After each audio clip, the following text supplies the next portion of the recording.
We're more than halfway through the third season of Outlander and, in some ways, it feels like we're only just getting to the main event, the long-teased sea voyage to Jamaica. With young Ian kidnapped during last week's first wife and cousin Jared's intel indicating that the offending vessel could be bound for the West Indies, Claire and Jamie finagle positions Claire the surgeon, Jamie the supercargo on a different ship sailing in the same direction. As they board, Jamie tells Claire to touch the ship's good luck talisman, a horseshoe.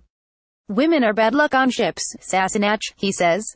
"Redheads too." Claire is dubious but obliges. You'd think after all this time in the 18th century, plus the fact that she can, travel through stones, she'd be less incredulous about the local lore. Jamie and Claire won't be traveling alone. They've brought along a few of Jamie's men from Ardsmuir, and, surprise, Fergus has turned up for the journey with Marsali in tow. Apparently the two have been secretly courting and partook in a marriage ceremony earlier that morning. Jamie is none too pleased and asks Fergus if he's already vetted Jamie's erstwhile stepdaughter. Fergus replies in the negative, much to Jamie's relief. The marriage is not yet binding. Jamie insists that Fergus bunk with him and Marsali bunk with Claire. "We've been apart 20 years and you want me to room with her?" Claire asks. "I'm obliged to protect her virtue," replies Jamie. "Mine as well, it seems," Claire harumphs.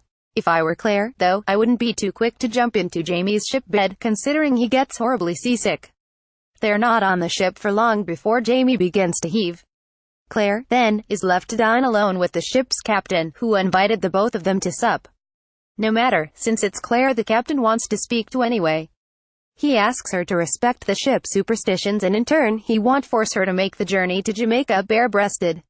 Apparently bare breasts calm the seas. Ill agree that's one superstition that isn't a thing. While Claire sits awkwardly through dinner above deck, Jamie is below deck being alternately ill and fatherly, giving Fergus advice about his relationship with Marsali. Jamie won't even think about giving them his blessing until Fergus is honest with Marsali about all the women he slept with. And even after he makes that admission, Jamie still refuses to recognize the union.